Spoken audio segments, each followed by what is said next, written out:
Hey guys, Dave from Nerdarchy, for Nerds by Nerds, hanging out with the Nerdettes tonight, and we will be playing some 5th edition Dungeons and Dragons.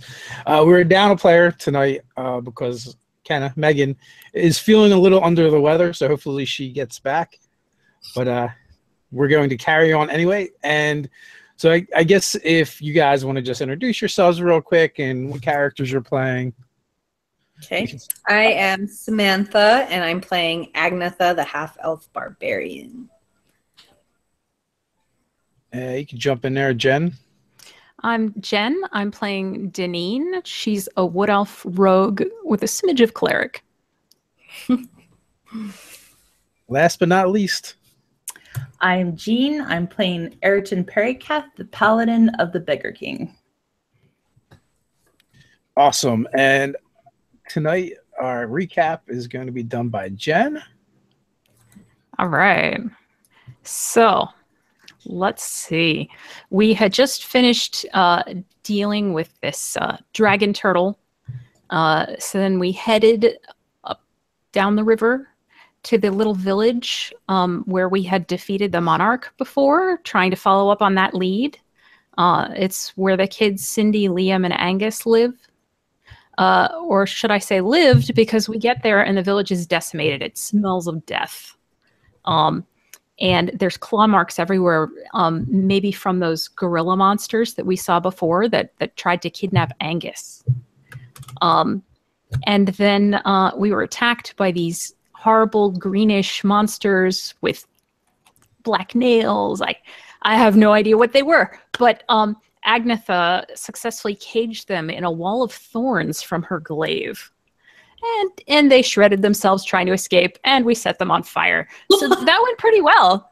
And then we decided we were going to burn the other bodies from the villagers on a separate pyre. And then Kenna talked to an old woman's corpse to try and figure out what happened. And she died of a pain in her brain, and she saw these like ape creatures. And then Agnatha used her unity with nature to see what she could tell around the area. And then that's how we found one of these dead primate monsters stabbed to death. And then Agnatha worked out that there was some kind of bleed over from a plane of chaos. And it was affecting the terrain. So we went there to check it out. And we found the little kid Angus chained to this magical obelisk and surrounded by these ape creatures. And there was a robed figure there that told Angus he was doing a good job. And so we attacked to try and rescue Angus. We did a number on this mage, but he did manage to escape. And after we... between Kath smiting these gorilla ape things and Agnatha fighting them and a whole lot of stuns for Kenna and Deneen, finally the apes withdrew and we were able to rescue Angus. So basically you guys first kind of figured out what the pain in her brain was. Mm-hmm. Unfortunately. Yeah, I didn't know what that was about. Well, you experienced it now. Oh, so that was so. Oh, okay. Well, see, I didn't understand that had anything. I thought it was from the obelisk. Oh. So was it from the monsters? You know what? I'm not sure if you would know, but it was from the monsters. I have no idea. No clue.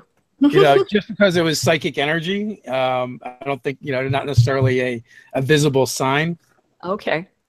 But that being said, you guys may have. You guys may have come to the conclusion that there was some correlation between what happened to the old lady and what happened to you guys, because you definitely felt a pain in your brain. Oh, okay. Well, then perhaps at some point I will draw that conclusion. Yeah. Oh, wait. I'm going to do an insight check. And nope. Janine gets a natural one. She's still too bewildered. She's too bewildered to figure this out. Which is completely unaware. The rest of you can figure it out. I don't know anything about medicine. Yeah, natural stuff maybe, but not really bad, serious things. I may be a life cleric, but I know nothing about the humanoid body, basically. Yeah. Well, that's not entirely true. Deneen knows exactly where to stab it to keep it from moving. That's really different, though. That's a different kind of pain in your brain. You gotta know the anatomy to know where to freaking kill people the right way. Okay. And you know, one of you are carrying Agnes. Angus. Oh, that's right. We brought him back to the boat, didn't we? Yes, his little form is kind of like quivering and shaking a little bit. I've totally got him. Sleep. And then he kind of like sits bolt upright and screams, "The white worms! The white wriggling worms!" And then just like falls back into your arms. Oh no. Oh my god. That doesn't sound good. Okay, let's make up a nice, comfortable room for him and try to, like, you know, get him to relax a little bit, give him food and water and all that stuff. So originally you guys were talking about going and checking out the mansion again, or, well, I don't know if it was the mansion or something. You were going to do something. You were going to bring him to the barge and go do something. So since Megan's not here and Kenna is not here, well, Kenna offers to, you know, stand guard over Angus. Okay. So am I correct that the rift to this plane of chaos was where the obelisk was? Or is that a third thing in the area? No, that was the area that when Agnetha communed with nature, that's the area that she was pointed towards. Okay. So do you two want to go check out the manor next? I mean, we need to take a break first, I think. But then, yeah, I think so, and see what we can find, and you know, collect evidence of the things that are happening as well. So I think that would be a good idea to just sort of at least head in that direction. Okay, but I really need a rest here because I have this huge headache for some reason. Yeah, for some reason we have headaches. Yeah, it must have been that obelisk because it did a number. On us. Definitely. You probably had blood trickling out of your nose and your ears. Agnetha's probably going to go jump in the river just to sort of feel clean again. She's going to swim around for a minute and, you know, just try to like wash away what just happened because it was kind of disturbing. And she's like, what the hell has happened to me since I left my village? Seriously, what the hell's going on? She has never experienced the chaos of this realm, this place. So Agnetha does a swan dive off of the barge and is swimming, and like Parak turns the two of you going, you know, there's like giant. She knows there's like giant turtle monsters in there, right? Like literally, one tried to eat my boat. We cut a deal with that particular giant turtle monster. I'm sure everything will be fine. Right now, Agnetha's the most dangerous thing in this river. I guarantee it. That's all you guys need to know about me. And Parak, you know, kind of, he's this enormous half orc with, you know, jutting tusks out of his mouth and bright cheery eyes and, you know, jaws that kind of hang down and a big belly with tattoos all over the place. The only thing he wears is a pair of ratty pants. And when you say that, he begins, you know, these big belly laughs and starts slapping his belly as he laughs. That's a good one, Deneen. That's a good one. It looks like you're feeling better, Parak. I'm glad. Yeah, we're down for a spell, but not out. And then, you know, kind of like at the mention of that, you can see like you can see that he's kind of like sad, hiding some sadness. Well, it was a bad day. You know, I'm still so sorry about your crew. Me too. They've been with me for years. Did I tell you that I convinced the dragon turtle one of them was the captain? I don't know if you told him that or not. I don't remember. But standing right there, he was unconscious. He was unconscious. Oh, yeah. So that dragon turtle wanted revenge on the captain. Yeah. He wanted us to hand you over to be eaten. Well, obviously, we weren't going to do that. So I I said that one of the poor dead fellows was the captain and that he had his revenge already. He sags, his shoulders slump and sag at that a little bit more, and he lets out a big sigh, and he puts one of his big meaty paws on your shoulder. Well, thanks, lass. Thanks. I appreciate it. Hey, you were still alive, and I don't think the dead would mind. At that point, Agnetha's going to swim up to the dock and like reach her arms over the side of the dock and be like, "Hey, Proc, pickles and eggs?" Pickles and eggs. We don't have anything left in the hold. Everything was dumped. No! Agnetha's really hungry after all that fighting and stuff.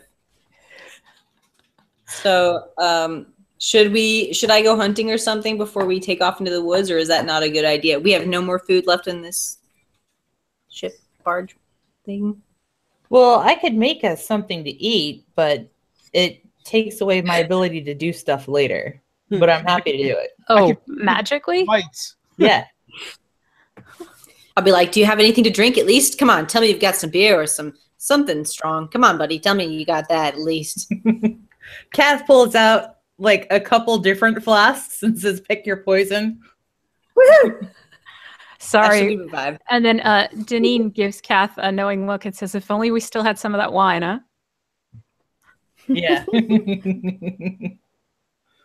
That's how we met. I was His cabin and comes out a few minutes later with a bottle of wine. I don't know about that wine, but I do have this. And he's kind of like brushing the dust off of it. Excellent. Oh, thank God. Yeah, I was liberating some wine from a cellar, and Kath caught me in the act. So I I helped think her. that's it was great. Okay, well, the night won't be too bad then. We have some spirits with us. Yes. These misunderstandings happen. I totally understand. And he gives the Deneen a wink. Misunderstandings, right. That's what it was.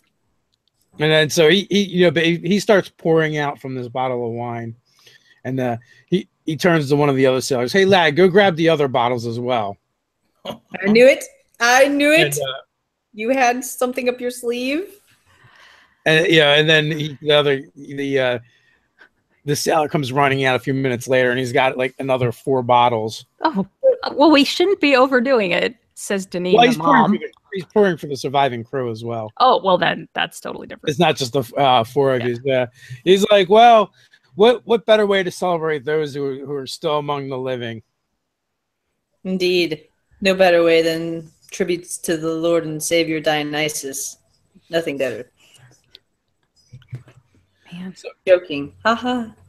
But during all this, Deneen still looks a little preoccupied, and she keeps glancing over to where, the cabin where Kenna's got Angus. It's just like, I don't know what that would have done to that kid. I hope he's okay. And the captain kind of looks and shakes his head. Well, it seems like he's doing better than the rest of his kin. That's true. The young are resilient. He'll bounce back. I hope so. Do we even have anything to feed this Angus? Well, when you say that, you make a good point, and he summons some of the sailors. Go find whatever fishing tackle you can find. Bring it on board. We're gonna have to do something about this, and scrounge anything you can find. So, after a while, they do start coming. There is a barrel of pickles, and there's other things that have been pickled, like pickled fish and things of that nature, as well as the block. Also the tackle. Have pickled eggs. Have both at once, Agnetha. Yeah. There was probably pickled eggs and pickled beets. So there's definitely plenty of food now. And Parak just kind of shrugs. Well, they're not gonna need that anymore here. That's true. Might as well see it put to use. Indeed.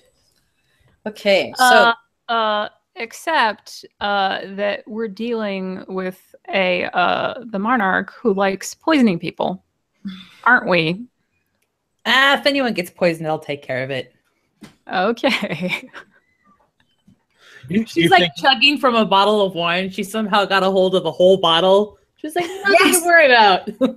Hey, I'm on it. I was gonna do the same thing. She was just gonna steal a bottle and start chugging it. Us with high, constitutions need a little more drink, if you know what I mean. Yeah, well, Deneen will have some wine, and then she'll also, get some water and get herself kind of cleaned up, and spend some hit dice at the end of the hour, and all that good stuff. So Parak turns to you. So you think the monarch's involved with the boy? I don't know. I mean, I think so. They weren't the kids in a pen in the monarch's compound? It was.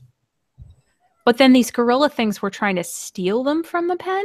They broke into the pen, yeah. So maybe it's not related. I don't know. There's also this warp chaos that's open. So there could be all sorts of creatures going about trying to feed almost this warp in order to either travel through it, use it in some way, or something of the like. So we might be aware of that as well. There could be a lot of weird shit going on. Do we have any idea about what might cause this portal, this chaos thing to open up where it did, or at all? Well, so the structure there obviously there was the structure that was there, and that was there intentionally. Someone put that there, and then they put the boy into it. So you're talking about the obelisk, right? Yes, the obelisk. Yep. Can you explain what an obelisk is for anyone that doesn't understand what an obelisk is? It's like a tower. It's like the Washington Monument is an obelisk shape. Yeah. Okay. It's a much smaller one, though. Right. Okay. And the thing was, it had all kinds of strange runes and writings etched upon it, and they were kind of glowing fluorescent green when Agnes was in there. But the glowing stopped as soon as you guys took him out. You see, they could be making sacrifices in front or around this obelisk and then drawing energy from it. I wonder if we should go back there and destroy that thing. Maybe. It could be like a portal entryway or some if we can. I mean even now would be the time when it's powered down. Yeah, and even if they rebuild it, it at least would slow them down a little bit more than just waiting until they snatched another kid to stick in there. Well, it was held up by these 4 pillars, right? So if you could take one of those pillars out, it would probably topple the whole thing. She picks up her hammer and waves it around. Pretty sure I could knock out a pillar. Damn, girl. Settle down. Well, it's in the right direction, so... She's like, I'm ready to just bash shit and make destruction happen. Probably. Okay, so wait, Dave, I saw this obelisk, right? You did. Okay.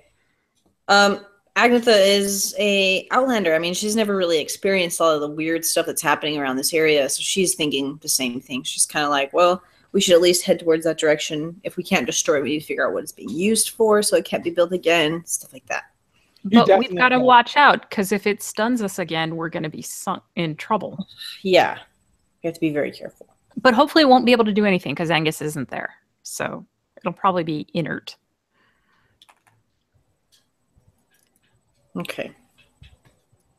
The one thing that really stuck out for Agnetha was when she communed with nature, how vile that spot was, how unnatural it was, how perverse. Okay. It was like a beacon.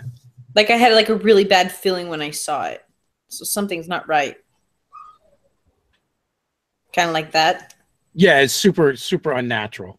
Okay. So that's kind of stuck in Agnetha's mind. She's thinking, yeah, that's kind of that's one of her main thoughts right now is just that image that she saw, and she really wants to, try to either resolve what the hell it is or destroy it, because that's just her nature. She wants to bring things back into neutrality. So yeah, that would be my advice. Sounds good to me. Okay. Kath, do you have any fancy dancy holy powers to help you with this? I might have a thing or two that could help. Nice. And you have an ox. Are you gonna? Oh, did we explain that already? No, we haven't. Okay. It hasn't happened yet. Oh, I'm sorry. We're cheerfully unaware. Yeah. Okay. It is, the ox is not out of the bag yet. To be continued. Anyways, okay, so we're gonna rest here probably for the night or something, and then we'll probably head that way. Oh, is it late enough in the day that we'd have to rest for the night, or is this more of a short rest? You don't have to do anything, but it wouldn't be that much. It wouldn't be that wouldn't be extending it by that much if you just took the night. Do you want to leave that thing functional overnight though?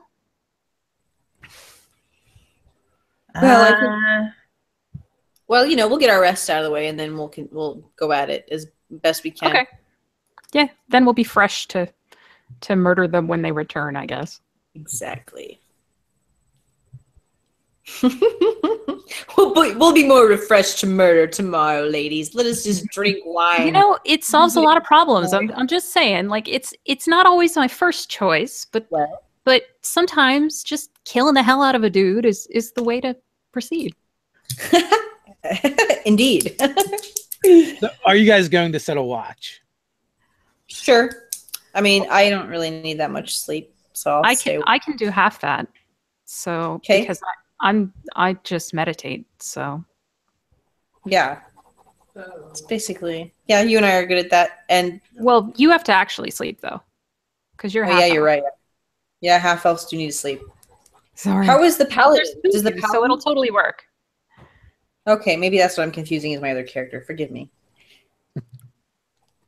You're forgiven. All is forgiven. So if Deneen does 4 and you each do 2, then we'll be good. I'm good with that. All right. Kath, can you see in the dark? You can see in the dark. Absolutely. Excellent. All right. I think we can all see in the dark. We have at least some elf in us. Yep. And Kenna can just stay in there and continue not seeing in the dark. Halflings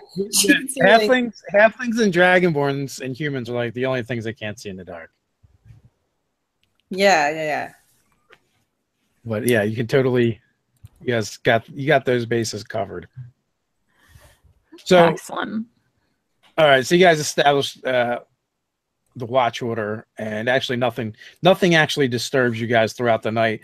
The only thing is whoever is on watch at different points, Angus kind of wakes up and kind of screaming about the wriggling worms and dead flesh. And then he kind of falls back into unconsciousness. He seems unnaturally drained. Well, he was literally unnaturally drained not so long ago, so that does make sense. Well, if we're going to rest, before Kath rests for the night, she's going to dump cure wounds and some lay on hands in him to see if she can get, help restore him a little bit. Well, in that case, also a dispel magic, just in case. That actually helps a lot. If you want some help with that, I'll also bless him in case that helps him, resist whatever is happening to him, since I do have another spell slot to do it. I can try to find King's Foil. But casting this in front of Kath, Deneen almost looks like a little bit embarrassed about it. But she just will still do it. Because this isn't the first time. Embarrassed about casting what? She's self-conscious about the fact that she can cast a divine spell. Because Kath is this big bad paladin, and she's barely cleric-ish. Okay. It's so clean it feels dirty. So it does seem to help, and he seems to fall into a more restful sleep when you guys do that. Okay. And I'll tell Kenna when he gets to the point of actually being able to talk, I mean not necessarily tonight or even over the next couple days, but whenever he is, I've been a kid in a tough spot before, so I'm hoping maybe it'll help to talk to him. But hopefully he'll be okay. You'll just have to see when he wakes up. Yeah. And about those worms, Agnetha's going to drink on those thoughts and try to understand what the hell that means. Did you guys? Worms. We didn't see any worms, did we? No. This is something else entirely. So here we go. More adventure awaits. All right. So then, and then after that, do we do anything else before going to bed? That's up to you guys. Skinny dipping, boop, boop. You do that thing. I'll just wash up without skinny dipping. Probably really drunk and probably end up doing that. Just saying. Skinny dipping, falling in the river, and then taking your clothes off. It's all kind of the same thing. All kind Basically, it just happens. So the night passes uneventful. Well, as uneventful as any night can pass that involves Agnetha. So with that, you guys are able to set out in the next morning. So you're going back to the obelisk? Yeah. Yep. Okay. So Yeah. Okay. Are you guys are one of you guys gonna scout? Or are you guys just gonna march there together? I take? think scouting worked pretty well last time, folks. Why don't I give it another shot? Yeah. That's a good idea. I could always sort of scout out in a wolf form and spread out and see if I could find something, right? Can I do that? Just kind of go ahead a little bit. And flank, you could do that if you wanted to. Okay. What kind of you're a barbarian, you don't wear any armor. I'm made of leather. Baby. Armor is for weaker swords. Totally. Hey! Oh. Sorry. Armor is for those who are,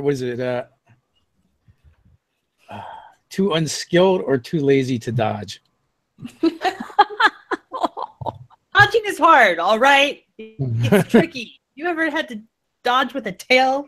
There's a book series by Mickey Zucker Riker, and Last of the Renshai, and there were these like Norsemen warriors that they just lived to die in battle, and they never wore armor.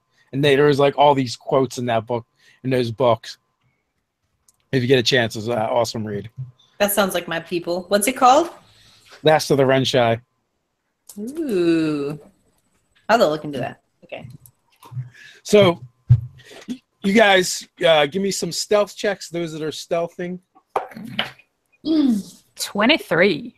All right. So you're ghosting through the forest. Are we all stealthing? Are we all trying to be stealthy? Oh, God. No. This is called scouting. That means not everyone goes. Yeah. Okay. Thank God. I rolled a 19. No offense, Kath, but I just assume you're super terrible at this and should never attempt such a thing, if we can avoid it. Things have gone south. No point being offended by the truth. You just keep that bottle of wine and stay behind, okay? All right, we're moving. I'm good with that. So you guys are like out in the head, and Kath is just walking through the woods on her own, drinking a bottle of wine. Yeah. It's just Kath, her wine, and her tail. And she's got company. So there you go. Humming a few sea shanties. So you guys make it to the clearing, and everything appears just the way you left it. The bodies are still there from the ones that you've slain. You see no robed figures. Nothing is glowing. All right. Well, I guess we'll go get Kath to help us bust this thing down. We'll just stay together, maybe. That's a better idea than separating in these weird places. Okay. So you get Kath, you guys are back at the obelisk. So what are you guys doing? All right. If I'm going to get ready, if anything funny happens or any ape things show up, I'm going to bless us all And then otherwise, how do we bust this thing down? All right. All right. I am going to bring in some help. And Kath cups her hands together and shouts to the forest and goes, Arun! And this giant ox comes walking up, materializing out of nowhere. That's awesome. Rolling into the forest. So do we see it materialize, or does it just come out of the woods? It materializes as it's walking out of the woods, I'm going to say, for flavor's sake. So everyone kind of like, sees this thing come trotting out of the forest. And like you hear it long before you see it.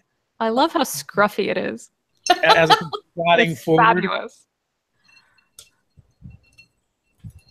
So this is it's a giant auroch, and he's kind of a rusty orangish brown colored, and some of the scruff around his mane has been like put into little braids and dreads with like little charms hanging on it. Nice. Aw. Does it have a nose ring? It does. Oh, yes. But it's not through like both nostrils so that you can control it. It's just on the one side, so it's a little bit more jaunty looking. So it's like decorative. Yeah, yeah. Well, so I like it. Go ahead. No, go ahead. So this is Arun, and he's kind of my best buddy, and he's actually much smarter than he looks. So just be careful what you say around him because he can understand you. Oh. Huh. Hi, Arun. Do you like honey mint candy? And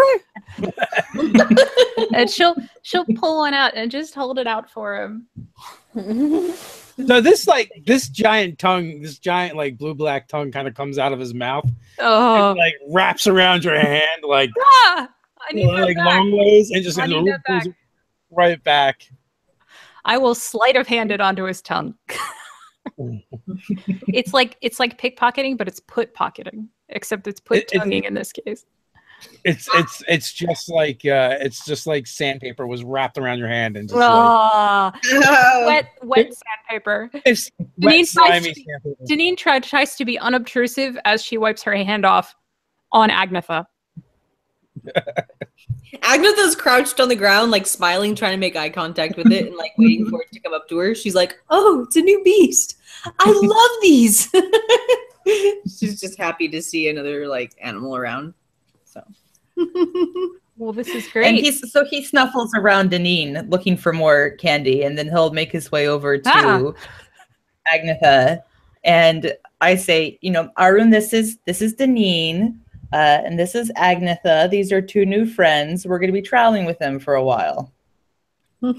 It nods its huge head and as if an acknowledgement, and it does like a slight bow to each of you. Oh. Very, very polite. Agnetha acts like a giddy little girl for the first time. She's like, "Oh." Yeah, I hate to break it to you. It's not really that much. Agnetha's not really that much smarter than him. Oh, not by far. No, she's not. She's just like completely delighted. Like, well, Deneen is not particularly educated either, so we're all really in the same neighborhood. Oh, wait a minute. Is intelligence your dump stat too? Yeah, she never went to school. She grew up on the street. Never mind. Okay. So she's got good wisdom, so she's smart like in that way, in the common sense way, but she hasn't been educated by any stretch of imagination. Let's put this into perspective. Agnetha has an 18 strength and an 8 intelligence. Okay? Yeah. You and me both, sister. That's so funny. Except I've got dexterity instead. So one awaken spell and the steed is actually becomes the party. That's great. And then it becomes the adventures of Arun, Kath, and Kenna. Can we all three ride on top of him, or does he not like that? Uh-oh. Uh-oh. Did we lose Jean? Yeah, it looks like it. She Oh, froze. no. Jean, Oh. hopefully- No, Jean, please. art thou Oh, wow. there? She's Nope. not there. Not there. Yeah, totally frozen. Hopefully, she'll be able to jump out and jump back in. So, That's okay. in the meantime, what are you ladies doing? Well, we got to rig up some, I guess, rope or something so this thing doesn't fall on him when he pulls on the pillar. Because I may not be educated, but I know that much. We can have some rope, right, in our explorer's pack? Oh yeah, We'll have yeah, plenty. absolutely. Okay. Well, so we're just planning on just tearing this thing down, right? Oh yeah. Well, hopefully, if we pull out just one leg, the whole thing is going to fall over. Right. In a pinch, we might have to pull out two. Okay. Decimate it as much as we can, basically, because we know it's not good. Okay. Yeah. So whenever, oh, there she is. Jean, there you are. Yay! Sorry about that. No worries. Okay. Jean, I was asking if we can ride upon Arun. Absolutely. But for the moment, I have a plan. Okay. Oh, well, then I'm putting my rope away. You got a rope out? I sure did. She would have Because- given you a filthy look. Well, how's he going to pull on the thing without it falling on him? I'm just trying to keep him safe. Pull. Oh. Wait. Okay, what is this Push plan? I want to push it with him. It would feel so awesome. She's like, You are all going to die. You were all gonna die. Let me present a couple options, Arun. So we have this nasty magical thing right there that I think would be a lot of fun if we just like beat the crap out of it and knocked it down. So that's probably not like the safest way to go about it. We could maybe try to put a rope around it and pull it down. But I was we could either have you charge full speed at one pillar and I'll try knocking down another pillar at the same time. So we're both in this together. Or we can try tying a rope around it and you try tugging it down, which would be less fun, but safer. So A, fun, B, safe. Yeah, at the second option, he kind of like rolls his eyes. Hey. See? I So like Smash and smash. Let's do this thing. I can hopefully save both of them if they die horribly. Hey, I do have a good dexterity, so if I almost die, I can dive out of the way. All right, so you guys you're gonna both automatically hit, but roll d20s just on the off chance you get a crit. okay. Let's see. 19. Oh, are you helping too? I'm not helping. Oh, right? Am I helping right? You strong people can help. I will be safely out of range. Let our guns take the wheel, sister. Neither Arun nor myself critted. Yeah. No crits. So roll your damage first. Okay. Ooh, I get to do the thing because Yeah, it's like a stone structure, right? Yep, you get to do all the things. I do all the You have a thing? A thing, you say? Pigpen has a special ability. That sounds promising. So I do 23 points of damage. Ooh. Now, did you include the acid damage? I did. Okay, and you include the double damage? I didn't do double damage. Yes, you do double because your weapon basically kind of has the siege monster trait. So that means you do double damage against structures. Oh, well, in that case, I do 41. Whew.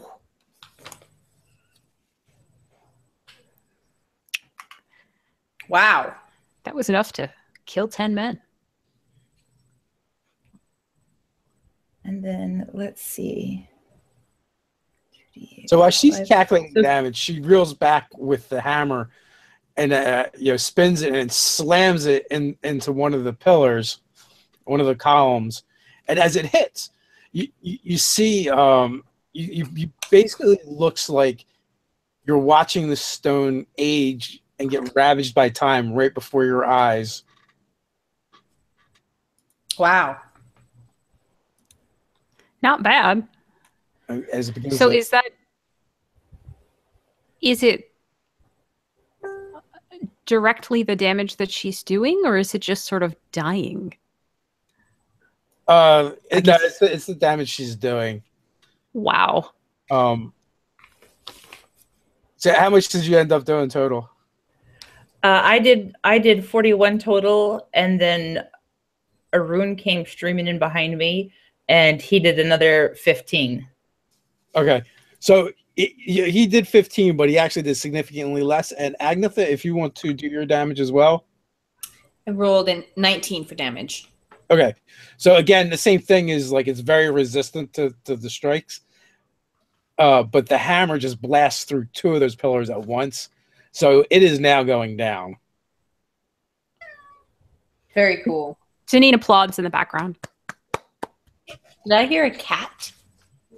I think Yeah, you that's did Brick. that. Oh, did you name the hammer? Yeah. Its name is Pigpen. Oh, okay. Because it always has that rust cloud around it and kind of sprays rust wherever it goes. So his name is Pigpen.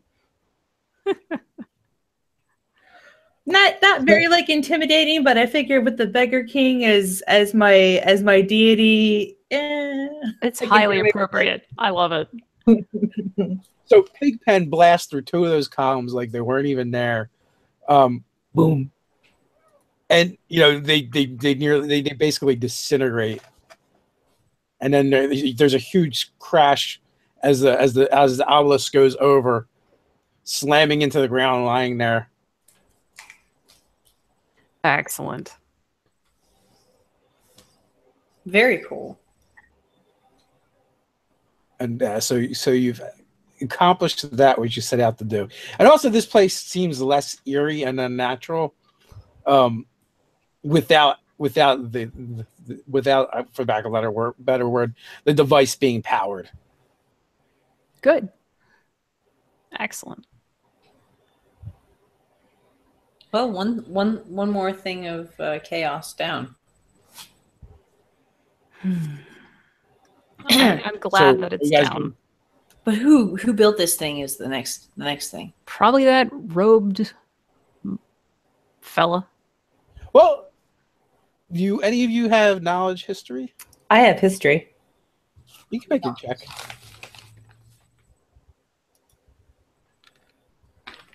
23. 23. You actually see pieces and parts of this thing that looks like it was crafted by elves and dwarves together. And it's incredibly old. Interesting. Did we destroy something good? Interesting. Elves and dwarves made this? Nothing. Yeah. Nothing that could be exploited in the way that was, or powered by a child, is a bad thing to destroy. I think we're good with destroying it. It could be that like it was corrupted from its original purpose. Like maybe it was designed to do something else, but then some sketchy character came along, and I don't read all of the runes, so it could be that someone came in and manipulated it afterwards. Well, elves, and then Deneen looks at these runes, and then she laughs and says, "I can't read." Okay, never mind. So at least it's down. At least it's down. That's the good thing. I can at least read in Elvish and Dwarvish. Yeah, the runes are not in either of those languages. Okay, just making sure. Well, Probably something bad. Probably. I think anything that uses babies for batteries can't be good. no, Well, indeed Well, not. hey, good job, Arun. I'm sure you didn't need help from these two, of course. Handsome boy like you. He looks very smug. He kind of chuffs and puffs himself up bigger and stomps his feet. Agatha's is going to start scratching his back and see if he likes that a little bit. Try to become his friend. She really likes him. He does the thing where he stretches his neck out and he curls his lip upward because he found a good spot. I'm like, oh, you like that? Okay. Okay, let's continue on. Destroying bad things and stuff. All right.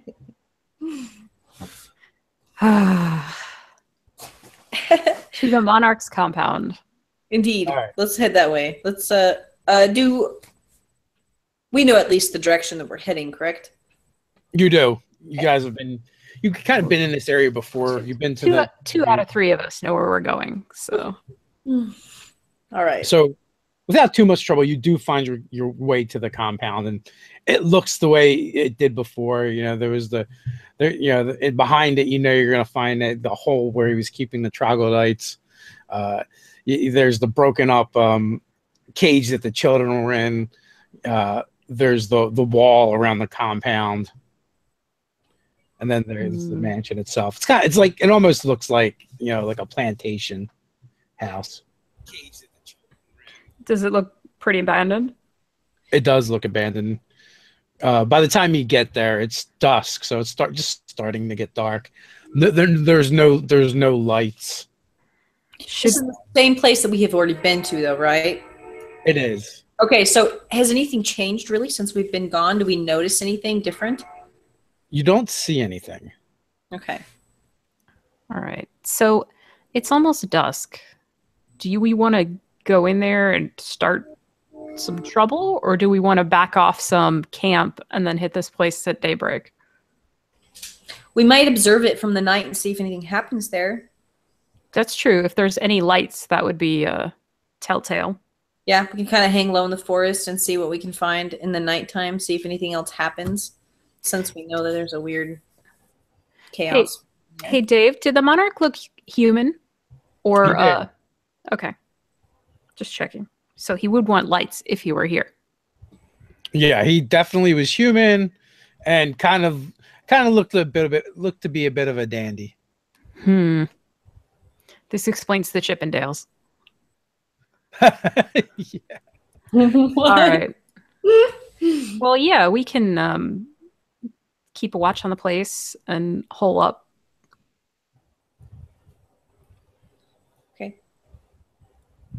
Okay. So, what is the watch order going to be? We do the same. I'll go first. There you go. You want me to take the middle?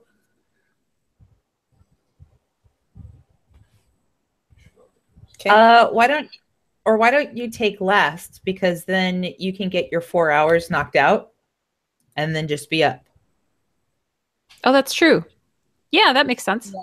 All right. Okay. And I didn't even use any spells, so I'm actually in pretty good shape. If I find anything in the forest, like any kind of an owl or something like that, I'd like to use that to see if I can see anything that's around us in the night. Might be useful, like a bat, even something like that. Okay, so technically to do that, you have to get close to him. But if you give me a knowledge, nature, or survival check, we can see what you can find. Okay. 21. Oh yeah, what were you looking for? An owl or a bat? Oh, let's just say an owl would be nice. Okay, so you can definitely find that without any problems. Yeah, I kind of go off into the forest and start creeping around and be like, hey guys, I'll be right back. And then kind of watch and wait, and I end up finding one. So, you want to try and use beast senses? Yeah. Okay. So, give me a handle animal check. Okay, and that's I can be a beast for up to an hour, so at least it's something. Animal handling check. Yeah, to try and get close to it. Okay. 18. Okay, so you're able to like lure it to you with food. Okay. So you can use the beast senses on it. So what exactly you want to try and do? Like, you don't have any. So you can see through its eyes. Right. You can use its senses for up to an hour. So wherever it's flying around, or whatever it's doing, or whatever it notices, I'd like to sort of see through its vision and hear through its ears, stuff like that. So you're kind of like using it during your watch, right? If I'm not awake to say this, so I guess I won't. I could take the first watch if you want while I'm doing that, and then I can get that out of the way, or doesn't matter. I can take second watch too. It's can I point something out of character? Go ahead. Yeah, you can if you like.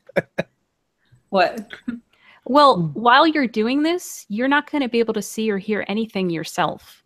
Right. So you can't be watching us and watching the owl. Got it. Yeah, that wouldn't be very smart. But you could do it during somebody else's watch.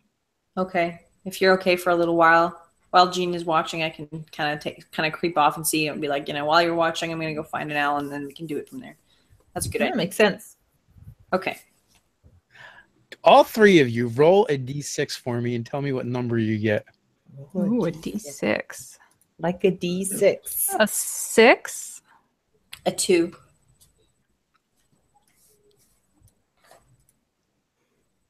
A 3. Okay. Very good. So you guys make it through the night uneventful. And so while Deneen does her watch and while she's meditating, she's got her bow with her, like slung around to the front so she can kind of fold her arms around it, since it still reminds her of her husband. So it's a very comfy place. I mean, she likes to curl up with her stuff anyway, but she looks rather satisfied with herself during this. So she cuddles with the bow. Perfect. 100%. 100%. So the sun is rising. The forest seems calm and still about you. Did we see any lights or anything on the manor over yonder? Nothing seemed to change. Okay. I guess that's good.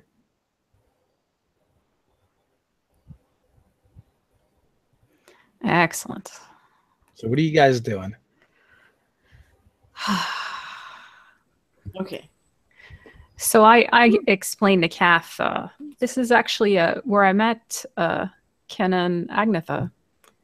So were you Bodhi's place? I was here to rescue Angus, actually. Or no, to rescue 2 little friends of his. Okay.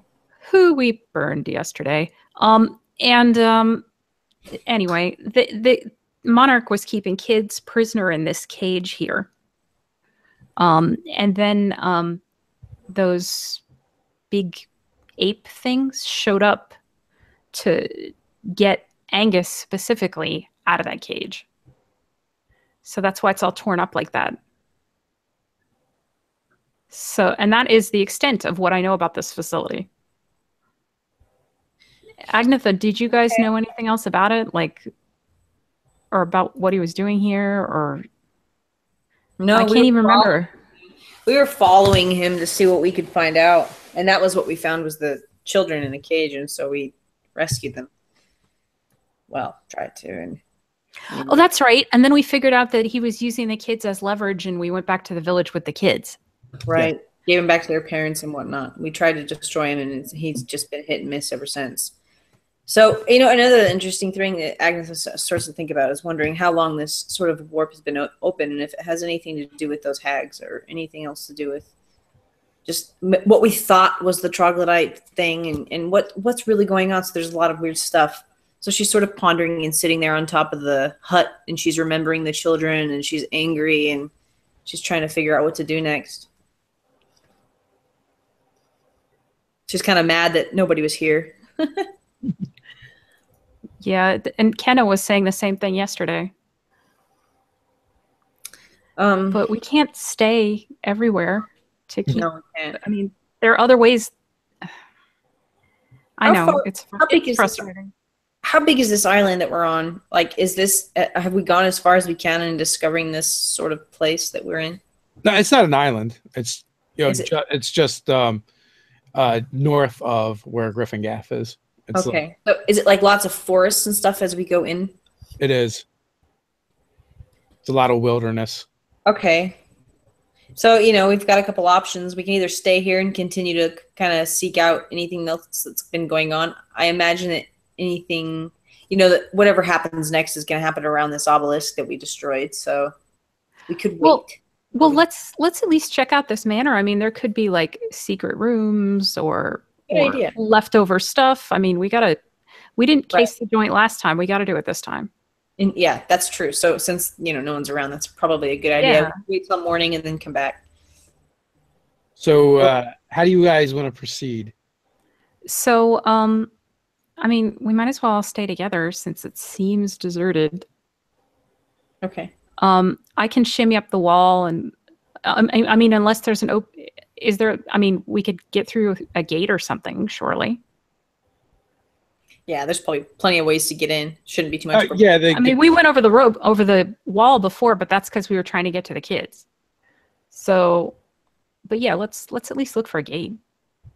there is a gate and it's open. Well, then that's pretty easy. You probably even stumble across like the guards you guys had killed. Their bodies are still there, and I mean it's been a month, so they're pretty rotten. Okay. Any surprises that we encounter, anything like that? Any hallways? Let me go first because I can't really be surprised. So, easily. Are you Janine guys will keeping kind of your look eyes over the out? dead. Go ahead. What? Janine will kind of look over the dead guys, but she doesn't say anything about them. And then she'll turn her attention to Kath, look out for traps and weird panels in the walls, and just keep an eye out. If you see anything, maybe I can help with it. Yeah, I'm good at spotting things, but you're gonna be need to be the one to disarm it. Yeah, Probably. I've got a little experience with that, so we can tag team this. So yeah, keep a watch out. I'll help Indeed. you. So I'll help you. there's windows all around. There's a front door. There's a back door.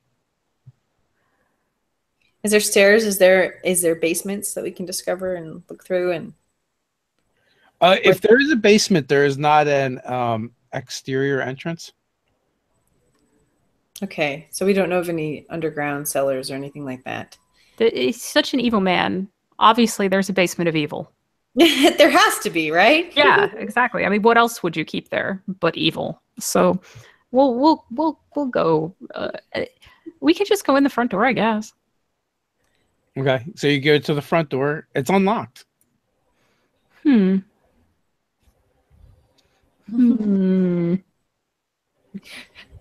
Do we have oil on hand? I'm going to examine this door suspiciously. And yes, we have oil. Okay, just in case we need to burn this place to the ground. So, on the other side of the door is just a small foyer, and then like a long hallway that looks like it runs the length of the plantation, and you can just see spots where light kind of cascades through, as if like an exterior room, and there's a doorway.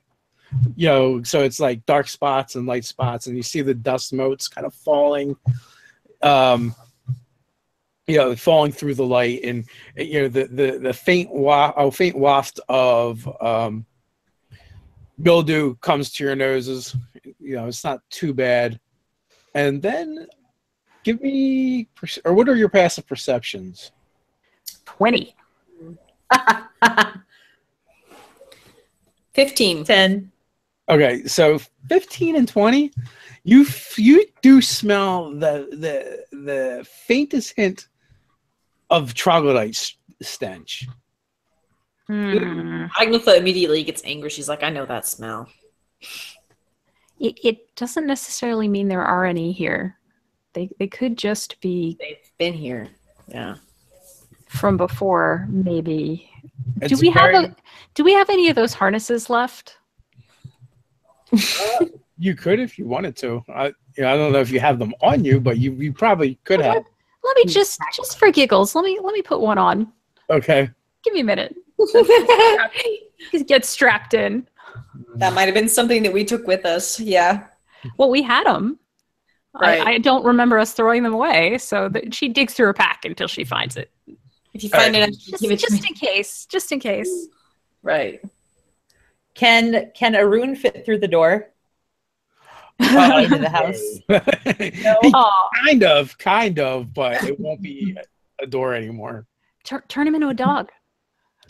Oh, well, that would take a spell, wouldn't it? You don't know I can do that. I know. I'm out of character. But yeah. Yeah, that would take a spell. All right. Well, then. Tell him, it's okay. We won't be that long. Just be patient. And so she walks in without him. And a second later, there's a smash.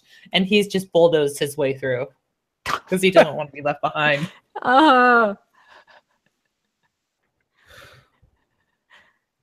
At the sound of this, Janine like gets that straight backed, like, I'm surprised and horrified at the same time.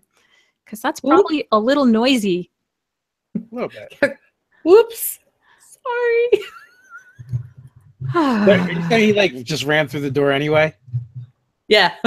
Okay. So literally, like his horns are like scraping down furrows down either side of the hall as he kind of walks.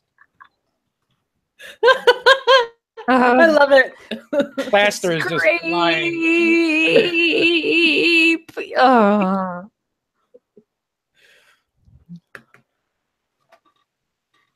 That's rough. So, what are you ladies doing then? As Arun is kind of like making his way down the hallway. I'm looking around to see if anything looks like suspiciously trap-esque or secret door-esque. Okay, so yeah, that's what I'm looking for. I haven't seen anything like that yet. All right. Well, and listening. And is this troglodyte smell getting stronger as we go down this hall? And does anything in the side rooms look interesting? You know, a lot of the furniture and stuff is like kind of covered over. You know, it looks like a lot of this building wasn't really used for much. You do find like an area that looks like it was probably like a ballroom at one point, but it's been kind of converted. It was kind of converted into a barracks. You know, dang, so this place is kind of big. I imagined it to be some kind of like cob house or something, like with deep tunnels into the ground of like a hill. It's a little different than I imagined it. It's big enough to have a wall around it, so it's got to be significant. He said it's like a plantation house. That's got to be good. Dang. Okay, so all sorts of weird shit could happen to us now. Well, Deneen will periodically check like panels and stuff to see if any of them are like hiding a safe or a secret door or a dumbwaiter or something like that. Okay, so you do find a dumbwaiter that would probably go down. I mean, it goes up and it goes down when you look in it. Okay. There is only 2 stories. This place looks like it was probably pretty lavish at one point, but it seems like that was a long time ago. Well, there's got to be like a study or an office or something. Maybe there'll be some like leftover papers, something that slid behind a desk. Just something. There's got to be something. So there is the upstairs. There is a bunch of rooms. You do find what used to be like a library. Most of the books are either damaged or missing. Wait, so we go upstairs and Arun's at the bottom of the stairs, correct? Oh, I don't know if you went upstairs yet or not. I'm just saying the kind of rooms that you're finding.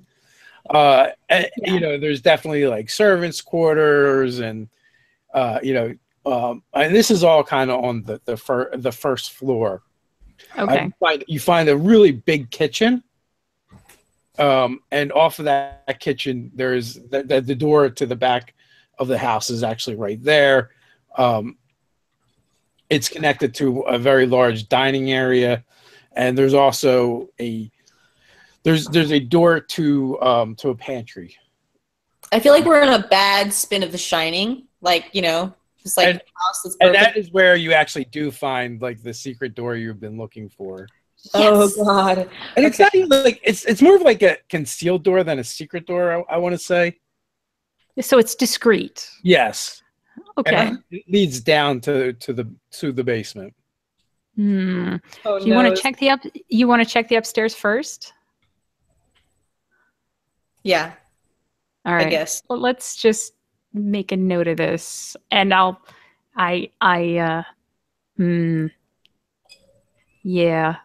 All right. Yeah. Well, I just. I'll just sort of like, be like the one that's like crouching down and like quickly opening doors with my glaive. Just kind of SWAT style.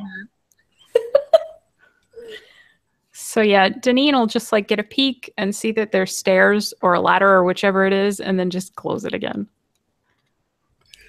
So Okay. you only find, when you go upstairs, you only find 2 rooms that seems like they've really seen any use. Okay. One of them is the master bedroom. Check And that mattress. it seems the most lived in all of them. You check the mattress. Yeah, I will check that mattress. So you actually, when you do check the mattress, you find that there is a little slit in it. I will investigate further. I'll let you do that. All right, give me a perception check first. I'm good with this. 26. Okay.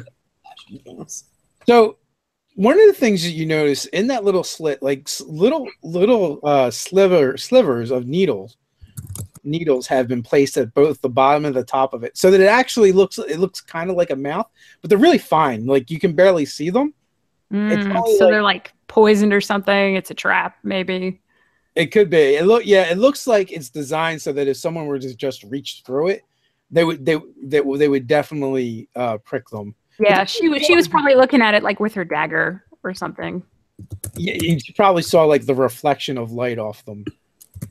And that's what kind of gave it away. But they're too small to look like they would do any real damage in and of themselves. Yeah, but they could easily be poisoned or something. And this guy specializes in nasty substances. He does. So during your investigation, you do see a slight discoloring on them, but it looks old, like dried and. Yeah. This is weird. I'm not even gonna touch it. I'm not even gonna go near it. I'm betting that there's nothing in here. I'm gonna just put Just my in blade through the case. mattress. Well, you're gonna break whatever's in there. You kind of discover the mechanism, Okay. and it's almost like a wire mouth with these pieces on them. But if you grab it Okay. from the outside and you pull it, it pulls the pieces back and creates an opening. Okay, so I will use my thieves' tools to help me with this and get this, just to see if there's actually anything being protected or if it is strictly a trap. Creepios. That's weird. So should I roll that or just... Yeah, go ahead, roll. Okay, let's see. Roll it up. 18. Oh, you're so dead. No, so you do that. you do that, and you reach in, and you reach past the trap, and you're able to like pinch it off so that it doesn't clamp down on your hand. And you do actually find something in the mattress. There's a silk bag. Okay. And when you pull it out, it seems kind of flat. Like it's like a small sack, but it's made of silk, and it's got very fine stitching, almost like cording around the mouth of the bag. And there's an initial there's a set of initials etched into the front of the bag or embroidered into the front of the bag. All right. And it's an E and a V. Monogram. An E and a V. EV. Does it say E and V, or is it just EV is the monogram? Yeah, EV. Okay. Like initials. It looks like initials. Have you, Agnetha, have you encountered anybody with initials EV or VE or however it is monograms work? Agnetha wouldn't remember. I don't think so. Wait a minute. I know somebody whose name starts with a V. Now I gotta find his name again. I'm looking through my notes. Oh no, his name started with a B. Was it Volini or Bolini? Bellini. Okay. Bolini. Like a peach Bellini. Just checking. Riley's really far from here. Right. Just checking. I can't. I've had enough with you know, evil mages already. One at a time is plenty. Yeah, I can't think of any EV. Is it so it feels flat, but if I open it, is there actually something in it? When you open it, it just looks dark inside of it. Like weirdly dark, potentially. Yeah, the room is lit by daylight because there's windows. So yeah, it's weirdly dark. Oh, I'll hold it up and look at it. And what if I throw a coin in there? It disappears. Can I shake it back out again? You're gonna like flip it and shake it out. Yeah. So you do that, and the contents start spilling out of it. More than just a coin? More than just the coin. Ah, Nice. okay. I'll bundle this back up. I was like, I think it's a thing. We will. Like a book falls on the ground. Oh, Some other coins fall on the ground. hey now. All right. Couple Well, gems. we'll have to dump this out later and examine it. This sounds good. Kenna would like to be there. Yeah, Kenna's going to want to be in on this. You know, she's probably sad we're missing this adventure. We need to save this for her as a present. I think so. So I put the book and the other stuff back in the bag. Okay. And as you pick up the book and put it back in, you notice there's like a clasp and a lock on it. Okay. I will have to pick that later. Wait, maybe we can just look at it right now. Are you sure? Yes. Can you open it? Of course. Okay. So- You mean the book? The book? Yeah. The locked book that belongs to an evil magician and is probably an evil book? Yeah, I can open it. One of the things that you guys also would realize, more so Agnetha and probably Deneen from hearing the stories of the monarch. Like you guys know he hasn't been in this region that long because Kenna and Agnetha kind of tracked him up north this way. So I mean he had a head start on him in a lead, but not by that much. You believe everything that you are finding in this manor was here before. So maybe this wasn't the bed was used but wasn't found. Like that this was from the prior owners of the manor? Yeah, that is definitely one of the possibilities. And no harm ever came from reading a book. I mean, come on, right? Especially not a book you have to lock shut. Do your worst. Open it up. All right. Let's find out what's in this bag first. So let's take all this stuff out of this bag and take a look at it. And then I'll put everything back except the book. And then I'll try opening the book. And then we just tell Kenna that like we saved it for her. Right. Exactly. Just tell her we were being thorough. We were trying to educate ourselves. She should appreciate that. We didn't want to bring anything dangerous back to like the ship where that little rugrat is. So we had to check everything first. So right. I like that. Dumping it out. Okay. There's 8 small gemstones. Ooh. All right. I'm taking notes. There's 50 silver, 50 gold, and 50 platinum. Ooh. Nice. There is a string of pearls on a necklace that when you hold it up, it looks like almost like they're reflecting firelight a little bit. What? Ooh. Dwarvish make, maybe. Huh? Possibly. For pearls? But there's not a lot of places to collect pearls underground or in mountains. Pearls are more of a coastal thing. Maybe if it was like maybe like Rocky Mountain oysters or something, possibly then that might be dwarf. They had firelight. I don't know. Never mind. She's not very smart. Maybe magic. Magic, maybe. All right. And then that leaves the book. Okay. Well, let's put all this back, and then I'll examine the lock on this book and see about picking it. So the book itself is a black bound, leather bound book. It has all gilded edges and kind of like it's all kind of like metal work around the edge of the binding and the edge of the book itself. So the lock is actually pretty secure, but it's also gilded with gold. So probably also fairly expensive. It looks about the size of like a journal. And and then also the same initials are on the front of the book as well. Well, this ought to be educational. So I'll work on getting the lock open. Okay. Let's see. 23. A 23 will definitely pop the lock. All right. Okay. I can try to read this thing, I guess. Open it. What's in the book? What's in the book?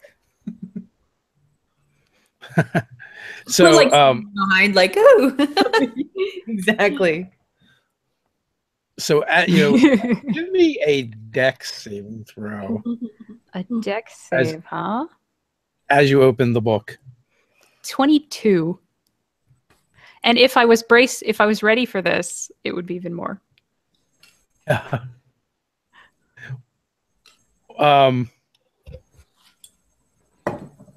is that? What ability is that? Dexterity? You said dex save, right? Yeah.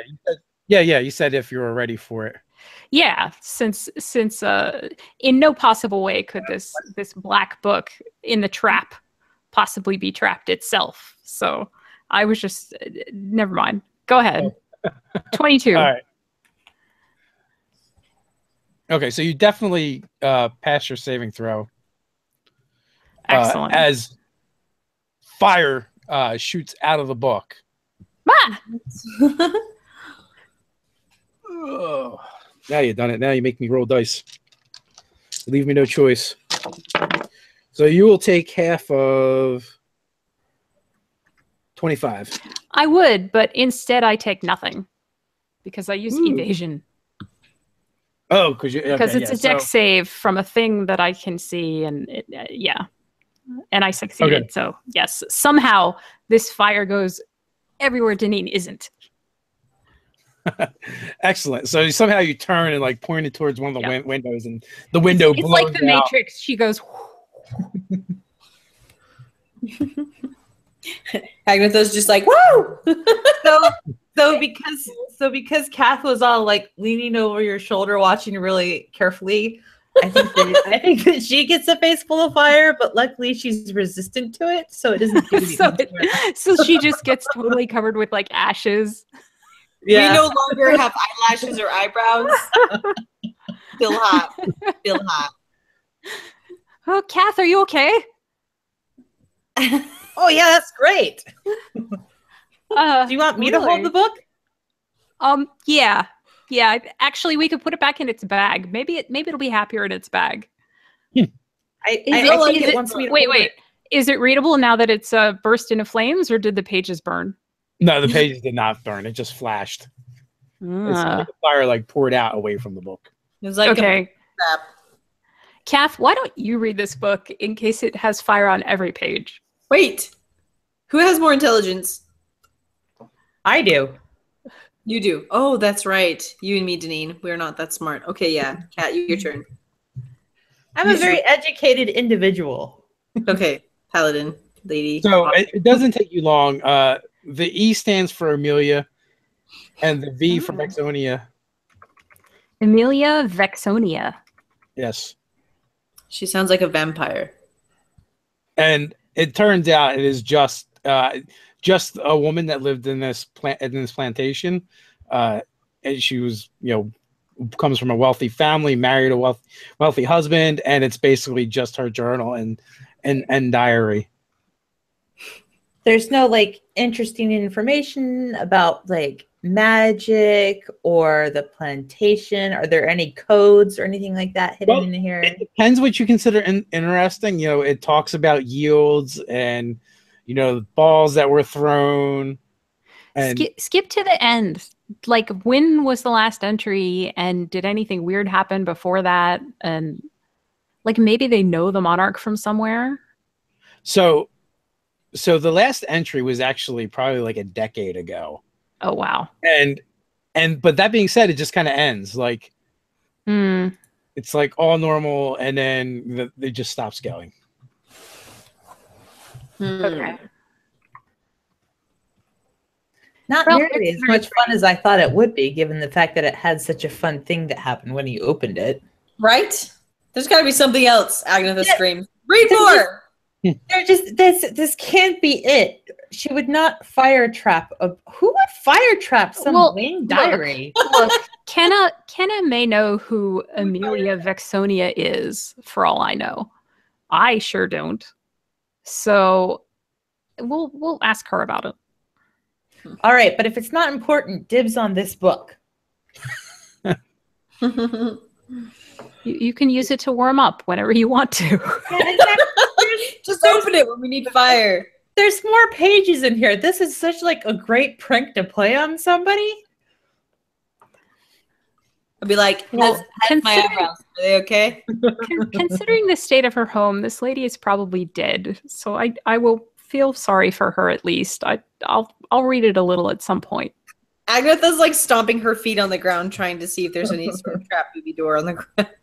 So one of the things that does strike you is the fact that like why would she leave it? She went to so much trouble. Obviously, it's in a magic bag. It was magically trapped. Right. The bed was trapped. Right. So I'm assuming something abrupt happened to this woman. I wonder if I should try dispel magic on it. Maybe not right now. Maybe when like we're traveling and we have a couple of days or something like that. There has to be something about this. This can't be it. Well, and being a spellcaster yourself, some magics once they're discharged, they're just done. Well, what if there's like invisible writing in it or something? Because I can detect magic. Okay. But we'll show it to Kenna and figure that out. What about the basement? So, actually, none of you guys need light. So the basement is dark. Are you using light? Yeah. Or going down in the dark? I don't need light. I'm good with just going for it. Okay. So, guys, are you guys stealthing? I'm gonna be stealthy because I'm still convinced this is a basement evil. That's my assumption. Yeah. So Okay. are we making stealth checks? Can I help you with your stealth check? Well, I'm asking Dave, are we making stealth checks? That's completely up to you. I want us to be quiet and subtle about going to this basement because I'm just automatically assuming the worst because this has been way too easy. This whole thing has been way too easy and I'm nervous. This place is weird, so we're gonna be really careful, quiet, parkour around the building as much as we can, and get out of the way. And as she says the word quiet, Arun is, of course, on this floor of the building. He probably didn't come upstairs. He's probably like waiting at the bottom of the stairs. Arun is keeping watch. Yeah, whatever it is, probably knows there's a giant ox in the building. He's just standing in the front door, keeping a watch outside because I gave him a job. You will. Okay. I suggest, because it's my idiom, I suggest that we go down these stairs quietly, and I will help you be quieter, Kath. Okay? I can be bloody well quiet just fine. Your Thank you armor, very it's much. like chink, chink, chink. Just so when you when you're stepping on the stairs, make sure you step on the sides because that's where it gets more support from the joists and it creaks less. Things like that. Come on. Common sense stuff. You know. Yeah. That's stuff. What about the bells on her tail? All right. So I tuck my tail in my belt before I go, so I don't trip on the stairs. Good call. Have you guys seen The Emperor's New Groove? No, Yes. but I hear it's good. Okay. I'm doing the Kronk version of his song where he's like, Ba-da-da, ba-da-da. All right, guys, give me some so steps checks. okay, Dex checks. 19. 16.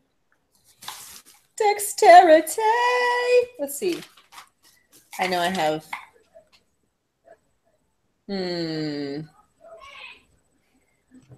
Okay, I've got a 16. So, one of the things that you pick up on right away when you open up, the secret door is the waft of troglodyte stench. Not strong, like you've experienced before, but it is stronger here than anywhere else. So maybe they were here before.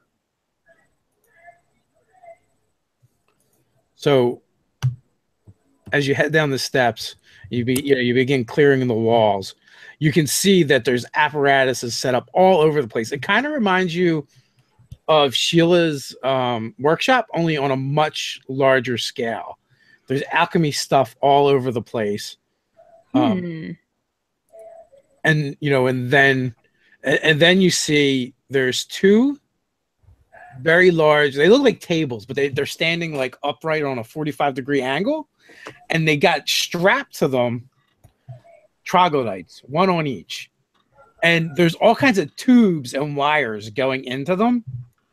And they don't look like any of the troglodytes you've seen before, because the troglodytes look like these like emaciated humanoid reptile creatures, right? But these guys look like the Bane version. Oh. Like they've been totally jacked up on something. So they're all like buff and have these weird mechanistic stuff in them. Yeah, they look bloated and grotesque. They were trying to make super troglodytes. Yeah, but they're alive? Or possibly, experimenting on them. Oh, well, they're on the other side of the room. I flick on my divine sense. Because there's creepiness about. Okay. What actually does that let you discern? Like fiends, undead, outside? You know the location of any celestial fiend or undead within 60 feet of you that is not behind a total cover, and you know the type. But not its identity. Okay. You do. And I can also detect the presence or any place or object that's been consecrated or desecrated. You do not get any of those. All right. I'm gonna, if anything hits the fan, I'm gonna bless the three of us. But hopefully it won't be necessary. You're not seeing any fans. Yeah, Agnetha's just gonna squat there and just sort of like keep guard. She's really nervous. I think we should kill these things. Well, let's see how they are doing first. Yeah. I mean, Kresk, wasn't that his name? What's his name? Kresk? Yes. I mean, he was negotiable. Dave, I have a really serious question. Okay. Is it the witching hour yet, or is it still evening time? It's actually in the middle of the day. It's in the middle of the day. Yeah, we started in here like at dawn. Morning time. Okay, so we're still into the AM hours.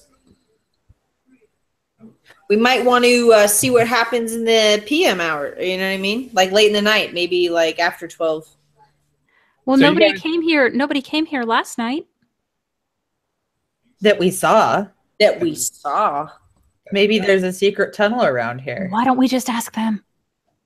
Oh, wait. We can't talk to them because Kenna's not here. Well, we can try. We can try. Like that? No, I haven't. I'm like talk to. Yeah, we're gonna have to wait if we do that. So far they have not seemed to detect your presence. And they haven't even really moved. But that's creepy. You can see like the contraptions off the either side of them still kind of like working. Like there's like things moving up and down, and you hear like this faint sound of bellows going. It's like when they had Angus hooked up. Like maybe it's keeping them passive or something. Are there any journals, things that have notes about the design of the apparatus or research? Oh yeah, there's definitely like there's like cork boards, with things like paper stuck to them, like notes and scribbling. Over on the workbenches, there's different things like papers stacked up. I mean, you're gonna have to like go through them and actually see them, though. Okay, then I'm gonna. Are there any exits to this room? Like any kind of cellar windows, or like what I'm saying, like windows that are in a sort of a tunnel, or any kind of weird. It is completely windowless. As you can see that there's actually hardwood floors that are down here, and it's a wide open space. Yep, maybe it was used for storage before. Okay, weird place. But it seems to be about the size of the manor as well. So it's we have to at least we gotta at least go over there and check on them. The people strapped to these table things or whatever you said, Dave? The troglodytes, yeah. You want to talk to them or look at them? Yeah. Do you want your face eaten off now or later? They're strapped down. You still bite? You know what I'm saying? Well, what else do you want to do? Just walk on out of here and be done? And leave them here to this horrible... They're troglodytes. I hate troglodytes. I want them all to burn. So we could burn the room. I have an idea. We have oil. Agnetha. I could just create chaos. No. Yeah. All right, fine.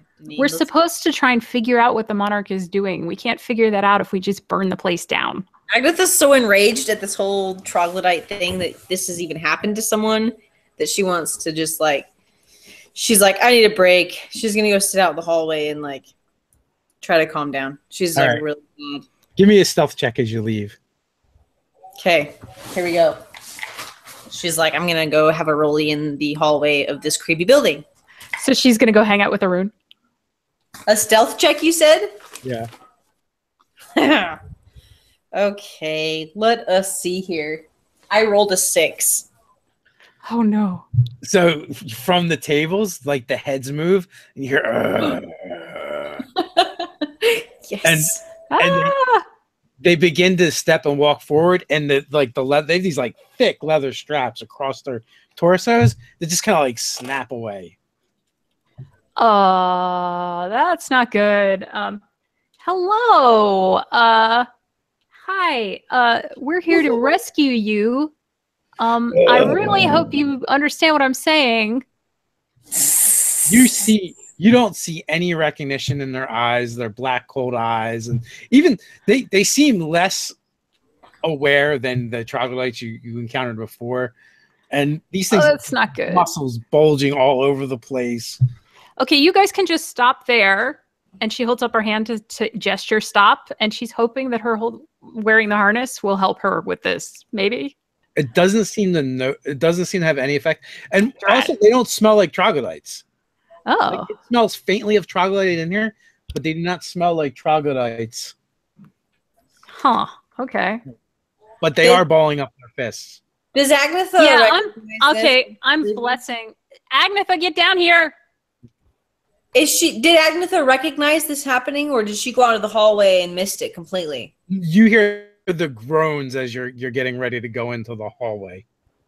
Okay, so he would definitely come rushing back in and like glaive drawn, like really mad. Well, I'm blessing everybody. Okay, you guys give me initiative.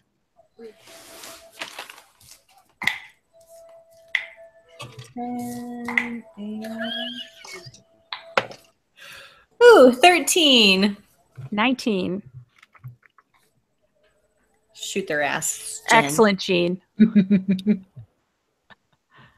1. You're like, Although, to be honest, it could have been worse. Oh my Oh, god. that's glorious. Yeah, there we go, Dave. Near 0.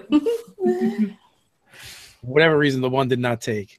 All right, so Jen is up, followed by Agnetha. All right. Well, I'm blessing us. So, Thank you very much. and then I'm going to hide behind a bench, I guess. Should we? And but before I do that, I quickly ask the other two, like, should we kill them? Do we have to kill them? They didn't even seem to understand. You're and like, then she goes to hide. you're asking Agnetha, who's sitting there twitching like she sees a bird. I know. Kenna's not here, and Danine's trying to like channel her inner Kenna of trying to save all the things, and it's probably not going to work. As they walk away from these tables they're strapped to, like these like wires and tubes just like pull out of them. Like the machines they were hooked to are just like dragging on the ground behind them. They're like 2 Banes coming after me. It's kind of creepy. There's like liquids and fluids squirting out of these tubes. I don't think they have a very happy existence, Danine. I mean, if we don't kill them, what are we preserving them for? Like, I don't know. We could just let them go.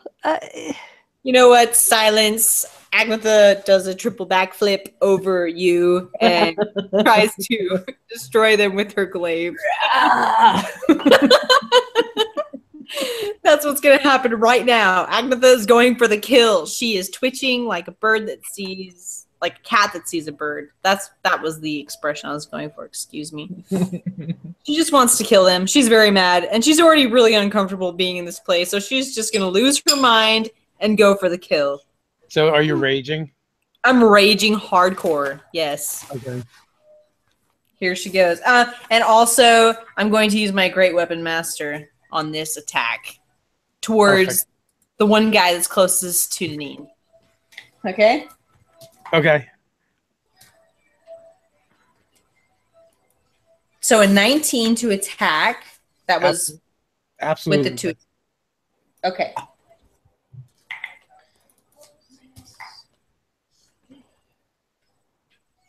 So, and then a 15 to damage. All right. Okay, so we're going to double. Okay, so I got a 15. So plus 10 to that. Okay, 25.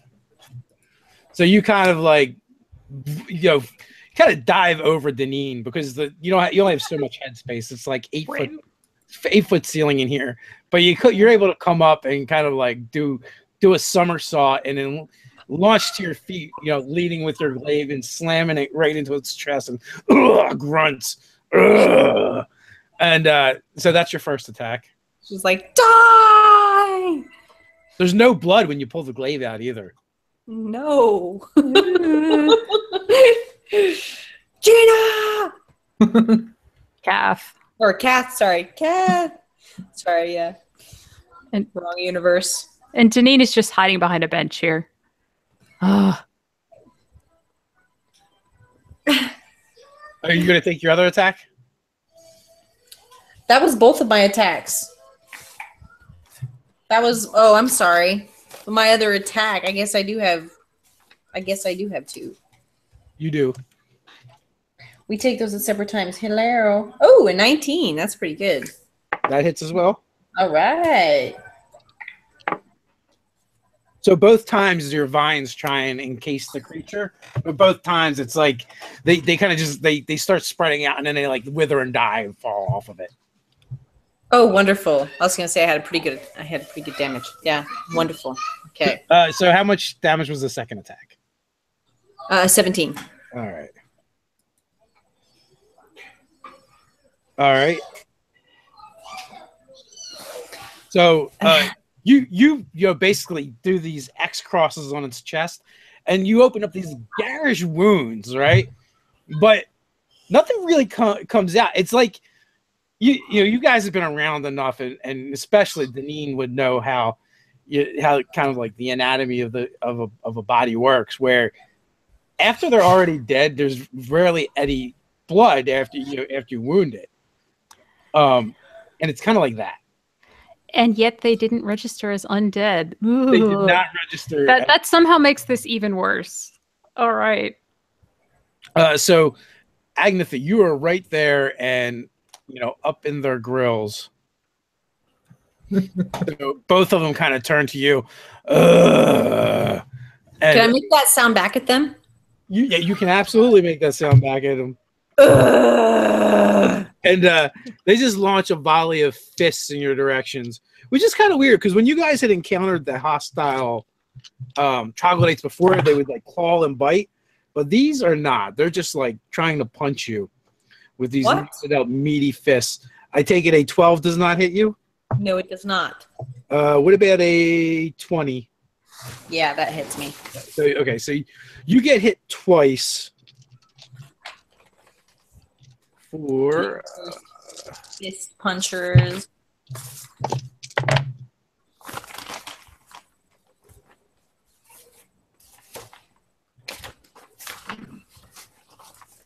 For 29 points of damage, as each of them catch you, with one of those big meaty fists.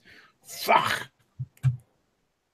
They just kind of, and like their tongue is kind of like lolling out the side of its mouth, and its whole body just kind of sways. They sort of hit Agnetha, and she sort of like does the same sound back to them, and then like spits in their face. She's like, "That's all you got?" Yeah, it doesn't even really seem to register to them at all either. Kill them, Janine. Shoot them in the head. That's all I'm gonna say. And I finished my turn. They're not acting very sentient. Is it my turn? No, it is actually Gina's turn. All right. I wonder if these things used to be something besides a troglodyte. But maybe it was Evie and her husband. Who knows? Oh, that would be so bad. Kat says. Oh. Uh-oh. No. Did I lose my connection? No, you're here. Ah. But Gina seems to be frozen again. So if you want to take your turn, I'm sure she's going to pop back in and out. All right. Whichever one looks more injured, I'm going to pop out and shoot. Okay. I'm sorry. Are you using your husband's bow? I sure am. Okay. Take a nice deep breath as I draw. And 21 to hit. Oh, yeah. They seem to get hit. Yeah, for 21 piercing. Okay. And then she'll dive back down and scoot along so that she's behind a different bench and not real obvious, although they don't seem to be paying a lot of attention anyway. Yeah, they seem rather oblivious. So with that, we're going to go right to Agnetha. Okay. So they're oblivious and not bleeding, and nothing's happening, even though we're trying to get them, correct? And Gina's, you want her to go now? Sorry about that. No worries. They do seem to be taking injuries and wounds. It's just that they don't seem very bothered by them. Like their physical bodies are being destroyed. The one that is taking the arrow and the glaive wounds it's starting to look like hamburger. Well, we should definitely remove the head. That's the easier thing to think about right now. Oh. And you're up, Gina. All right. I wail on the one that punched my buddy Agnetha. 26 hits, yeah? Mm-hmm. All right. Nice. And I'm gonna dump a smite in there as well. So that is 14 plus 16, 37. Whew. Okay, so you you basically uppercut this thing with your maw right under the chin, and then you invoke the wrath of your god and smite this thing, and its head just kind of blows back and off in a coppery fire explosion of radiant energy. Yeah. And and the body just topples over backwards, and the other one next to it is just kind of like, All right, I'm gonna take a swing at the second one then. 25 to hit, and I'll do a level 2 smite. 14. Oh, he dead. 14, 30, 40, 42. Okay, so same thing. You slam it with your hammer. This time, you go for the same strike, but it actually like kind of leans into it, and you catch it in its chest, lift it off its feet a little bit, and then it just lands back down its feet, and it's just like, but you definitely like the breastbone and ribs are all like kind of caved in and and its shoulders kind of roll and hunch forward, and it's just it doesn't really even seem to care. Yeah, I don't think these things are having a good existence. No, clearly It's not. bodies. But it's still ugh. So Agnetha is up. I don't think they do exist. I think that they're just, undead, unsentient things that are just alive. Like flies.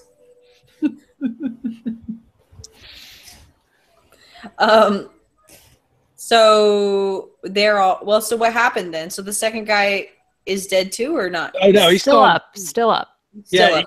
He's balling up his fists and drawing back to swing. Got it. Okay, well I'm just gonna go for his neck. I'm just gonna go at him with my glaive. Okay, they seem pretty easy to hit.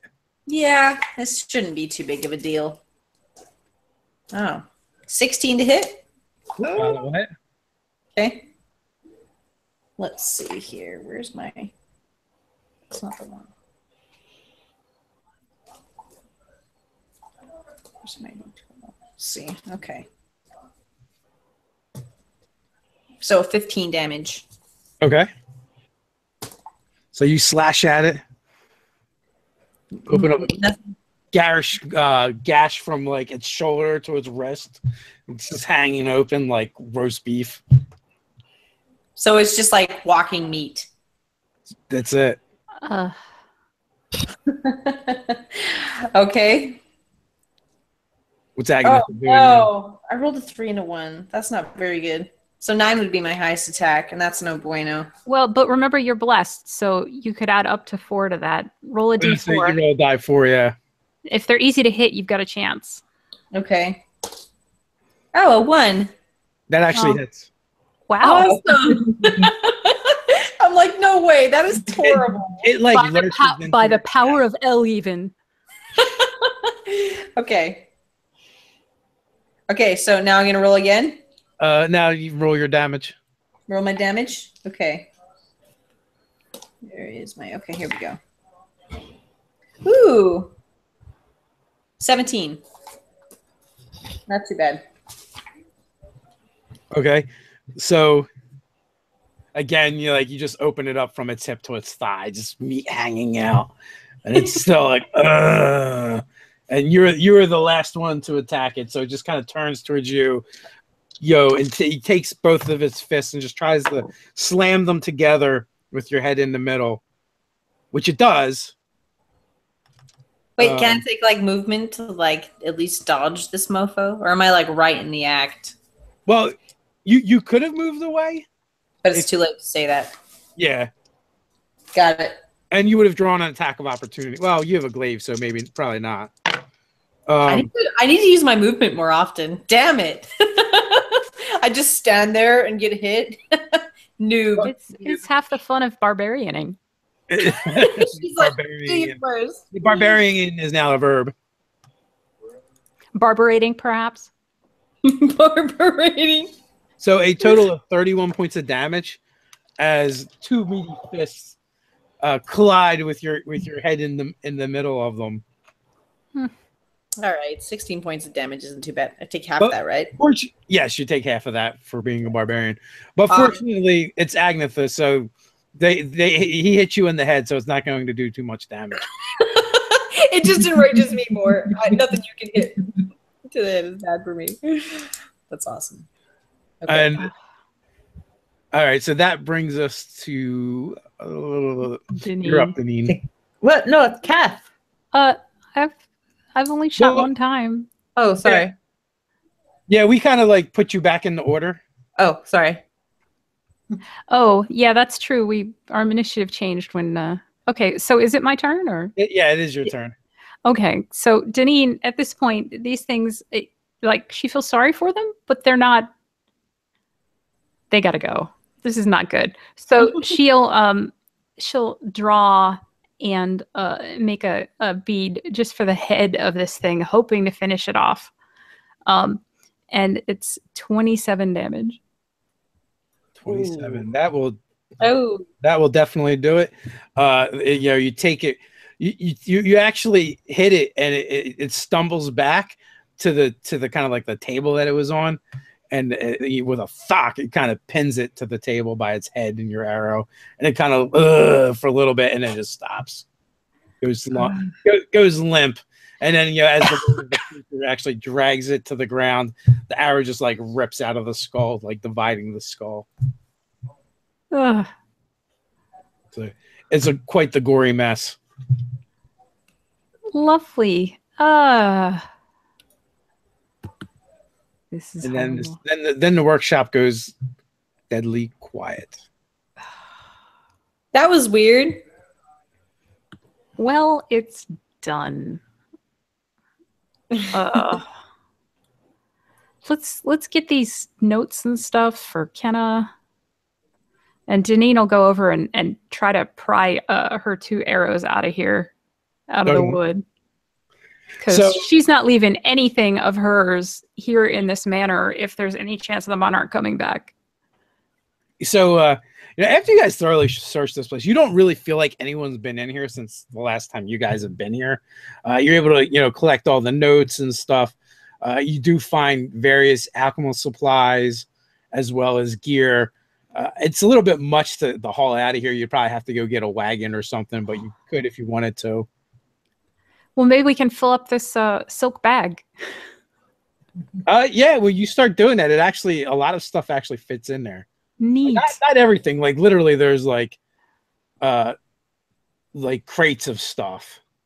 Well, just the stuff that's on the benches is probably the most immediately relevant, and Okay. maybe the stuff on the bulletin board. Yeah. Well, yeah, like the papers and stuff. That's easy enough for you guys. Yeah. Agnetha brings over a big blanket that she likes. She's like, I really like this. We should try to put this in the bag. But as far there's probably tons of basically alchemy labs. Mm-hmm. Or one big one, depending on how you want to look at it. Yeah, there's no chance of me making heads or tails of this, but well, true. At least we have this. Like this place. You would, but I think that Deneen would recognize the value.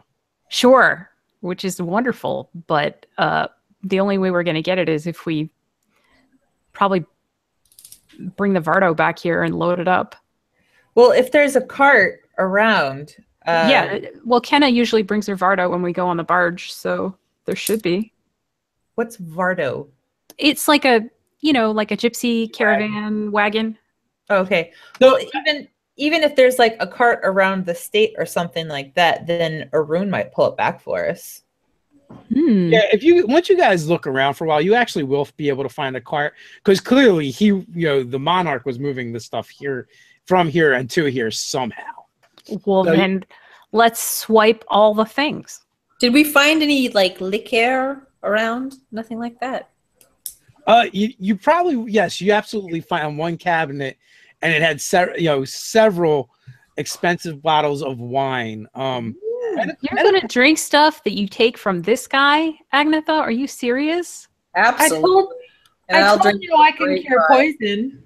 It was delicious, even all the more to know that I stole it from this bastard that has dead things that attack me. And in the middle of the day, actually. So yeah, she'd drink that. You actually find, in one corner, apparently there's actually like a wine cellar down here as well. So there is like tons of bottles of wine. All right. Well, since and they seem like they might be from the previous owner. Ooh. Let Agnetha's stupidity be her undoing. Okay, let her drink the wine. So there's literally like 100 bottles of wine. Oh, Well, we have a wagon, so let's take all this expensive lab stuff first. And some books. And we've got books. got the dumb waiter, so we can bring it up and down real easily. So, and the books, yes. And then load up this cart, and then you can tuck wine bottles in this extra space, if there is any. okay. So you're gonna come away with 5 vials of acid, 10 alchemist fire flasks, 10 alchemist supplies,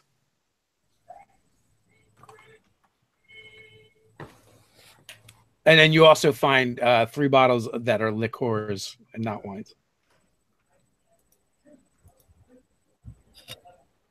Nice.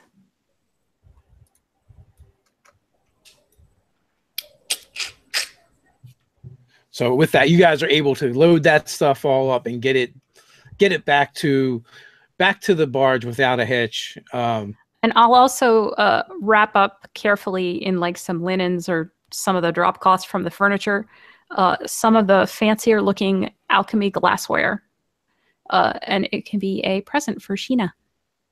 Okay, cool. Or for the guy in the basement with bucket, whose name's Jurissa. Yes. One of them will like it. Nice call. So with that, you guys end up back at the barge with your loaded up wagon of goods, a very boring journal, and none the worse for the wear. And we'll wrap things up right there for tonight. All right. I want to thank everyone for watching. Thank you guys for playing. And we'll be back next week, same time. So until next time, guys, stay nerdy. Stay nerdy. Stay nerdy.